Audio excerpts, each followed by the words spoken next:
She looked like just another trucker. Quiet, worn boots, eyes always scanning the road. But when the ambush hit and bullets started flying, she didn't flinch. "Who is Mac Stone?" Mackenzie Stone drove with the ease of someone who didn't need to look twice. Her rig, a deep blue Kenworth T680 with no stickers, no names, rolled through the night like a shadow. Her eyes, pale gray storm clouds, stayed fixed on the horizon. Mac was known at truck stops across the Southwest by a dozen different names. She kept to herself, paid in cash, stayed only long enough to fuel up or grab black coffee. Most thought she was ex-military. Fewer dared to ask. At the Thunderbird truck stop outside El Paso. She listened. "Second one this week," someone said. "Whole trailer burned to the axles. Cops won't do nothing." One driver had a GoPro. Footage was corrupted. Max stirred her coffee. She knew the signs. This wasn't simple robbery.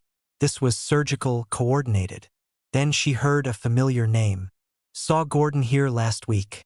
Never showed up."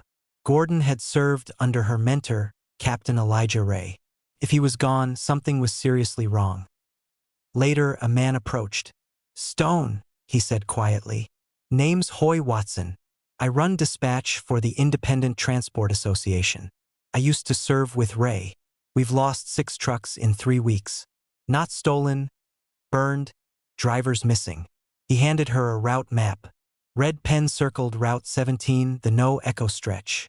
"Fine," she said, "but I drive solo." The next night, 5 trucks gathered. Mac rolled up last. The other drivers barely glanced. "Nice of dispatch to send us the token chick." Mac said nothing. She just checked her tires, her mirrors, and her scope mount disguised beneath the dash. The convoy pulled out at midnight. As they crossed into the no-echo stretch, her radio went silent. At the edge of the forest, she saw it. A flicker of light, a silhouette, a scope glinting. "They've trained someone," she muttered. Pop. The lead truck's tire exploded. Boom. A charge hit the third truck. Gunfire erupted from the elevated cliffside. The other drivers dove for cover. But Mac disappeared. She slipped out, dropped flat, and crawled beneath her truck. She counted muzzle flashes. 2 main shooters, maybe 3, military trained. She moved fast into the underbrush, climbed the slope. At the top, she spotted the first shooter. One shot, suppressed, direct. He dropped. She flanked the next position. Second shot, 2 down. The remaining attacker shouted, searching. She rose behind him. The final shot echoed. Then silence. Mac emerged from the tree-line, rifle slung over her shoulder. The surviving drivers stood frozen. "No civilian moves like that," Grizz whispered.